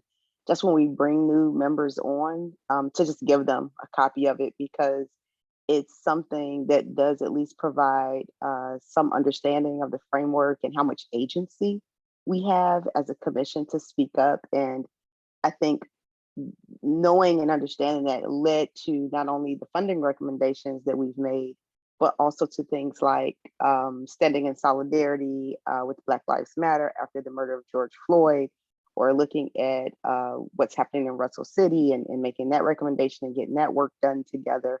I don't know, well, I'll say for myself, when I joined, I had no idea that we had the ability to voice and provide feedback on things like that to the city council.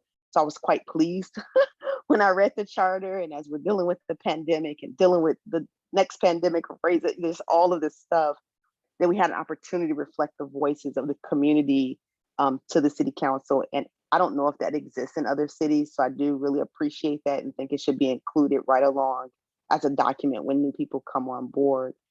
The other observation I want to make is around how broad the situation is in terms of what we can and can't do. That's one of the things I actually like most about the commission, is that, we do have an opportunity every year to understand the charter as it is written quite broadly without the specific direction. It allows us an ability to really hear the heart of the community, right? And so instead of us, and I'll say this with utmost respect, please hear this in the spirit that I'm giving it. Instead of us simply carrying out the wishes of our city council, we're able to actually listen to the residents, listen to what's going on in the community.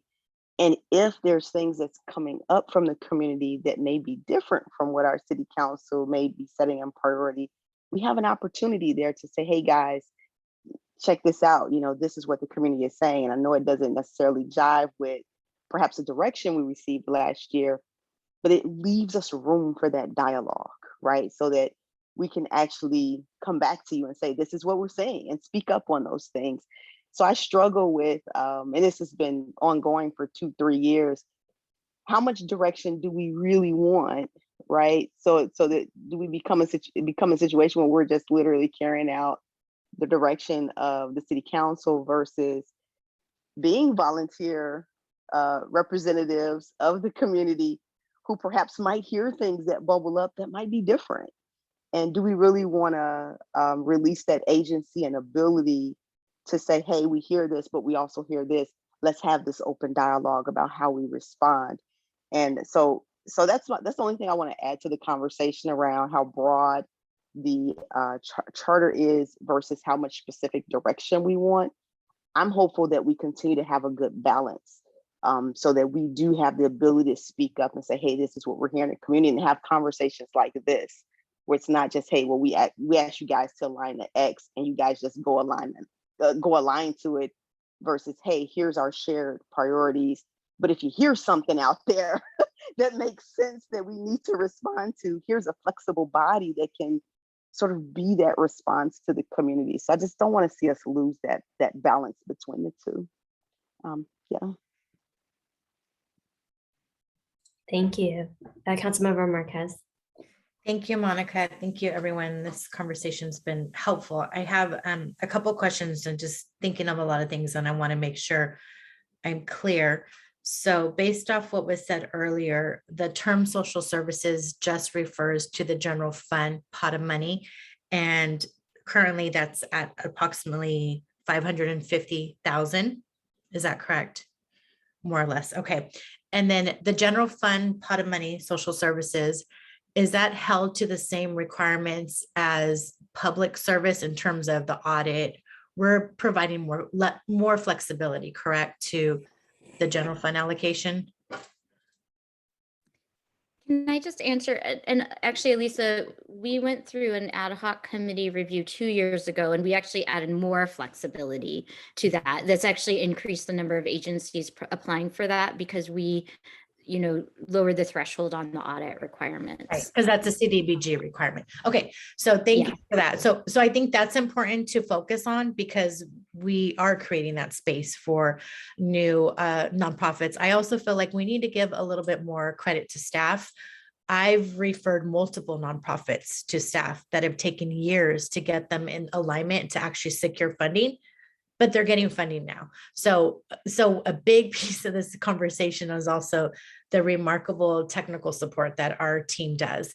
Another thing I feel that we're not doing we're doing a huge disservice to ourselves, and this is feedback for the city manager, is I think we really need to pause and do a brag sheet on those top categories, because the city has moved millions of dollars just in the last year alone, last 2 years, and we don't have that brag sheet. And it would be really easy just to help quantify what we've done in the last 2 years, the navigation center, the home key hotel vouchers. I mean, the list goes on and on with innovative projects we've done.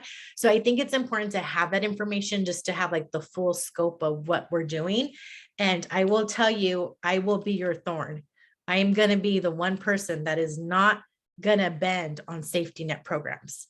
The county does not do enough. And I feel strongly that this city of Hayward has a responsibility to provide ongoing funding. The deliverables I'm looking for are the nonprofits meeting their objectives? If they are, I don't care if they're funded 15, 20, 30 years. The need is still there. We are not going to resolve food scarcity in Hayward with $1 million. We're just not. Let's be real. So for me, the safety net program is key. That is our responsibility as local leadership to make sure that that baseline is met. So yes, I'm open to innovation. Yes, I'm open to flexibility, but I don't want to focus on putting all of our money on one or two initiatives. I think that's a huge disservice to every other community member that relies on those services. So I'll just put that out there because I kind of feel like that might be a direction we're going. And I hope that it's not. I feel strongly that we need to have those safety net services. And then I had one more question or comment. Vice Chair Garg, you sparked my interest with the $1 million in reserves for one nonprofit. So maybe that's something we look at, you know, that's a lot of money. I mean, I'd want to look at the total budget. Obviously, I don't know all the numbers, but taking a deeper look in terms of who's doing financially well compared to others, maybe, you know, there is a decrease with the strong recommendation. You can use 1% of your reserves or whatever that might be. I don't want us to really get into the weeds of all of that as well. I'm trying to strike that balance, but definitely if it comes to a decision of funding someone that doesn't have a whole lot of funding opportunities or other outside resources, then obviously I would hope that the commissioners would recommend that more struggling agency over one that is healthy in terms of their reserve perspective. So those are all my comments for now. And then I don't think I've answered all the questions, so I will make sure to respond to the slide. I know we kind of deviated our conversation. And then from staff, when you have chance, could we please have the specific questions that were asked in each survey provided to it, just so I'm clear on what everyone's response was. And I think that's it. But I think this conversation has been very healthy and productive and long overdue. So thank you to everyone for being upfront and honest. And I hope you respect my opinion. Thank you.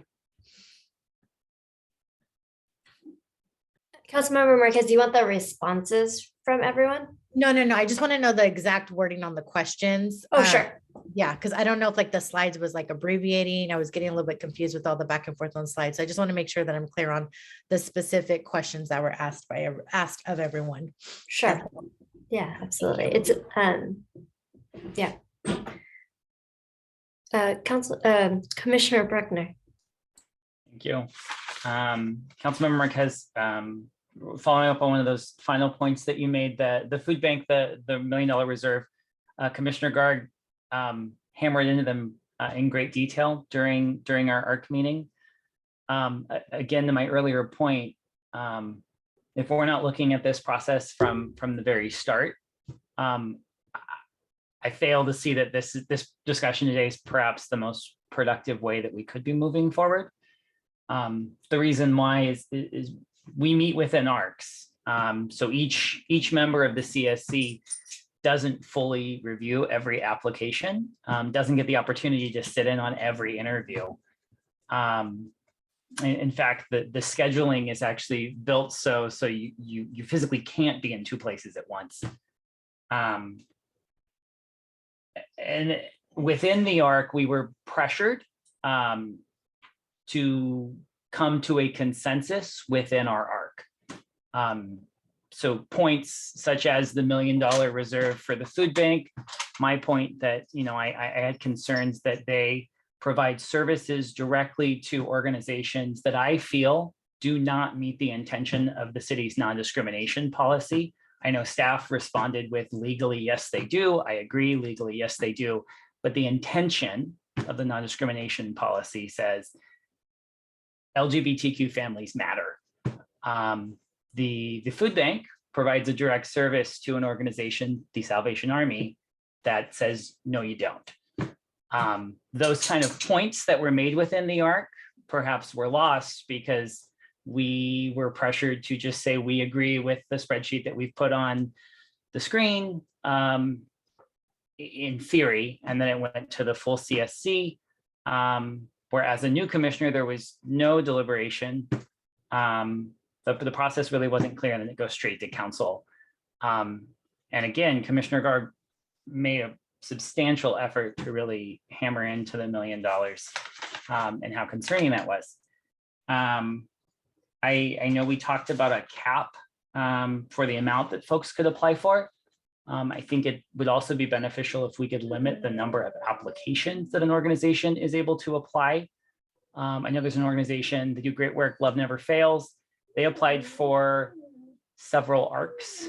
And I wasn't in every ARC, so I'm not sure, but I have a feeling that some of the ARCs that met earlier, perhaps they don't have a crystal ball and they don't know that the services ARC, for example, ended up funding them in the end.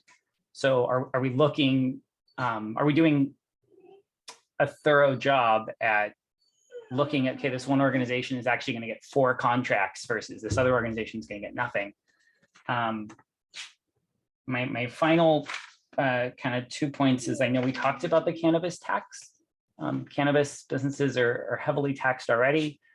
We're pushing folks to buy black market cannabis by imposing further taxes. I would encourage the council to come up with some other options. I think that is everything that I have. I know the city manager talked about if we come up with a process where we invite the CSC to kind of examine some immediate needs in the community and have that play a role in the coming funding process, we can't then send them down the rabbit hole or the loophole that is a bidders conference.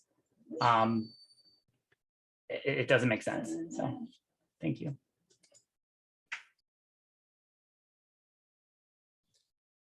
You know, I typed in, I just typed in, you know, have we looked at what processes other cities have done? I mean, do we have an example of like, oh, no way, we're not going to do that? Or do we have an example of, well, that's intriguing, you know? Yeah, most cities keep all of their CDBG funding for internal program offerings. And then not all cities put forth a competitive general fund process to this extent.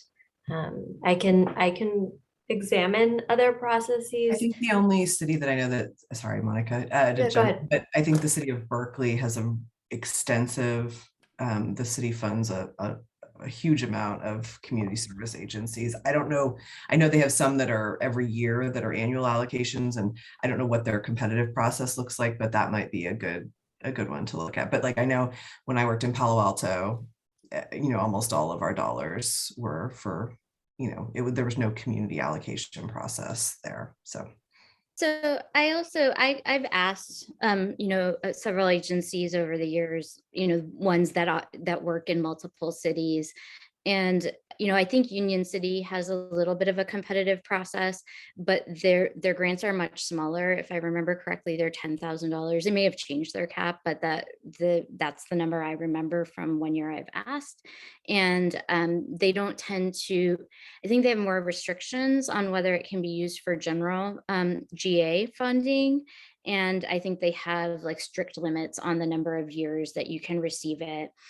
I will say, as a nonprofit founder myself, I think, again, that we allow GA funding, I think, is a strength of our program. I wouldn't want to see that go away because I think it kills small innovative nonprofits to be like, it has to be tied to a very specific project. Like GA funding is how nonprofit, it's sometimes you look at the salaries of some of these executive directors and like, you know, we should be able to fund salaries, for example, without, you know, funding it as overhead. If you're a small agency, you may not have enough programs to fund an overhead. So, you know, I think there's certain things that I wouldn't want to replicate, but we should also recognize how different we are, and that for some agencies that work in multiple cities, they're coming to us because we're the only place that they can get some of these. And, you know, that's also like, I don't want to tell Ruby's Place no, but I'm just like, lots of people benefit from their services, and we're the only ones that can support a gap. So.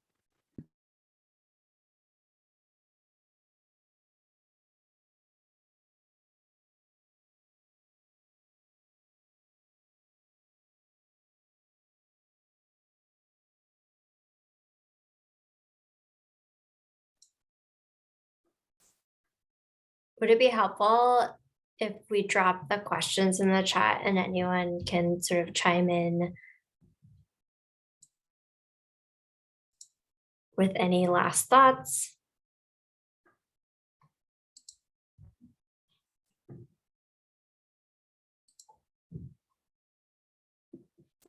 I mean, for our next meeting, we'll offer some options based on sort of the feedback. I've heard some broad common themes that I think we could sort of move forward with. And we'll have to do some fine tuning, perhaps have you all reflect after seeing some options of what can work. Yeah, and I guess the other, just a question I'm thinking is how much involvement do you want the council to be in this? I mean, I'm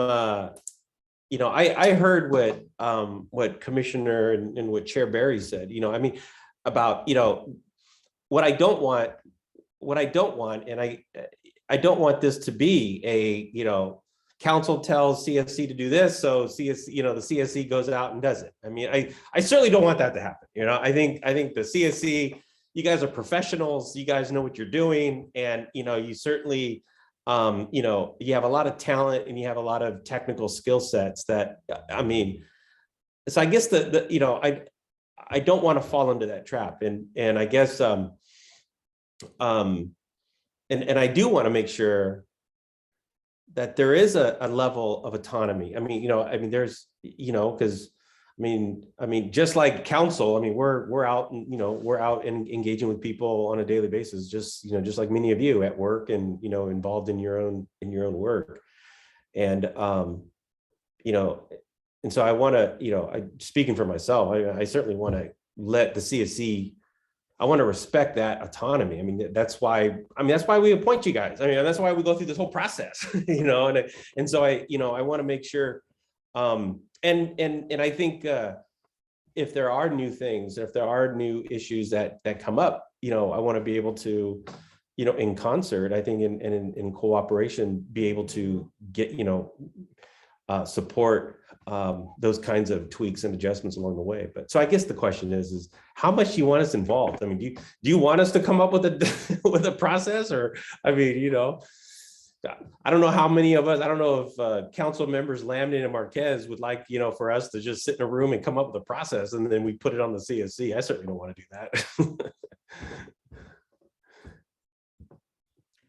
I think the idea is for us to do it together, right? That's the point of these ad hoc meetings, but hearing the early thoughts, opinions, perspectives, context, I would be curious, maybe there's one additional meeting without council members, and if the ad hoc committee to CSC wants to convene a meeting to come up with, and I'm going to put it out there, I like to be realistic, so 2 to 3 recommendations. We can't do pie in the sky A through Z. Like we got to be real respectful of everyone's time and energy. So that's going to require a lot of discipline to focus on based off new experience, perspective, and historical.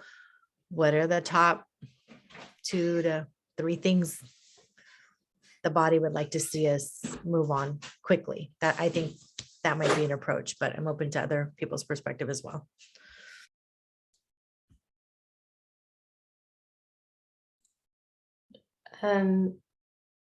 Commissioner Bruckner, is it all right if Council Member Lamin provides feedback on this and then?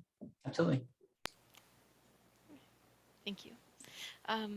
Just wanted to follow up on something that sort of sparked when you were talking, Councilmember Marquez, of it almost feels like there are 2 questions on the table, and maybe one of the things we do in our sort of remaining time together today is pick one. I don't know if we're ready to do that, but I'll sort of name what I'm hearing. Maybe I'm off base. But it feels like there is sort of the process question. Do we look at funding, for instance, a level of safety net and then a level of innovation? And that's really a structure question that isn't about what those things fund, but a way to come at this. And of course, I've heard Commissioner Bruckner talk about some of your process concerns. So there's sort of the process conversation. And then there's, to what I think the questions we're really getting at, what do we think as a subcommittee is really important to fund, and as particular topics and needs in the community? And I don't know if we can answer both of those at the same time. So just reflecting that. If I may, right, I do see this group as sort of also being in service to the broader council and the broader CSC, and those meeting bodies did review and agree to the scope of the types of questions we were discussing, to the specific detail of outlining them and requesting feedback on that. And Councilmember Lamin, I think you've articulated well that it's really that second component of really identifying the priorities and the details of sort of what types of agencies are getting funding. Go ahead, Commissioner Bruckner, and then Commissioner Garg. Commissioner Garg, go ahead. So I'm just going to disagree a little bit, Monica, because I drafted, those questions. I think that the structural questions might be, at least that's kind of how I interpreted them, that the sort of structural questions of small agency versus big agency, sustaining funding versus seed funding, which maybe to me are more structural questions than they are priority questions, but they're a little bit different than housing versus food services, for example. I think those are the ones that I think we tend to having some guidance. I guess the way I look at this is that I certainly wouldn't want council to just sort of take away the autonomy of CSC to make decisions, but the reality is we're structured as an advisory body. We don't have the ability to actually spend funds. We recommend funding decisions. General funds are approved and allocated by council every year. And I thought it might be valuable for us to understand kind of why council does that. For example, like what do you all have in mind of why you allocate those funds, which you're hoping to achieve with that funding? Because we're not the wealthiest city in the Bay Area. I think we do amazing things. And so, to me, it's a really big deal that we do allocate these general funds and that we allocate them with not, through this community process. And I guess I want to be responsive to decisions that are being made by our elected body, and that to every taxpayer that paid for those dollars. Like what do they think they're getting? I want to be able to sort of have a kind of more than just these are the agencies I funded. Like this is really what we're trying to achieve, whether it's lift up new agencies, provide safety net fundings, something else altogether. I guess that's sort of where I'm thinking it would be helpful for us to kind of come to some shared viewpoint.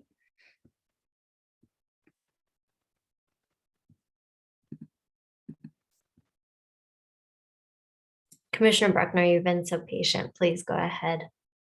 No one ever calls me patient.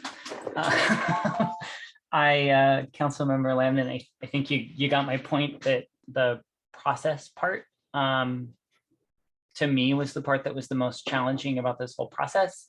The idea for a subcommittee was put together, I want to say like 8 months ago. At our last CSC meeting, I kind of pointed out my concerns that there's been a pretty good amount of turnover on the CSC, and perhaps the concerns have changed as the body has changed, and they were generous enough to allow a newer member to be here today. I think to Councilmember Marquez, your point, I would welcome the opportunity to kind of group as CSC members. It's kind of unfortunate that our next CSC meeting was canceled. So if I'm understanding correctly, we actually don't have a CSC meeting until after the subcommittee is done meeting, which perhaps does a disservice because we can't come back and report to our fellow members. And then Councilmember Salinas, I really appreciate your point about looking at what other jurisdictions do.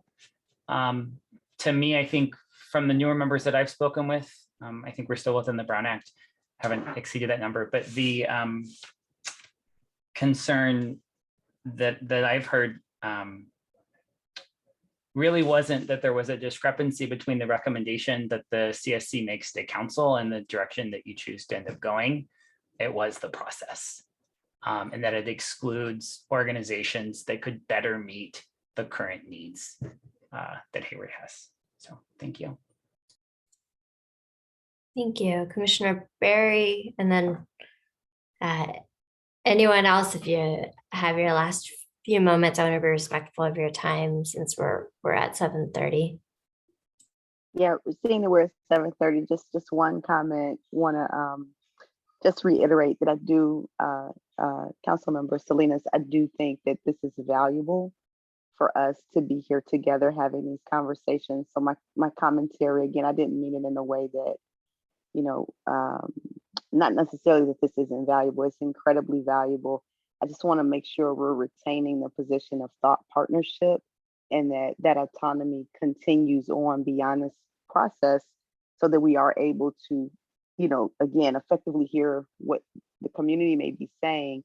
And in the instance that there is something different happening, I think based on the charter and based on the conversations I've had with many of the council members, you all are looking to us to kind of represent that interest and to be those listening ears in the community and to be able to say that, you know, we can reflect back to you what we're hearing. And I just don't want, because it's done so well here, my concern and what I'm trying to voice is that I don't want us to lose that, right? And the thought partnership is great. I think these conversations are insanely important. But I also think the autonomous nature of the commission is equally important.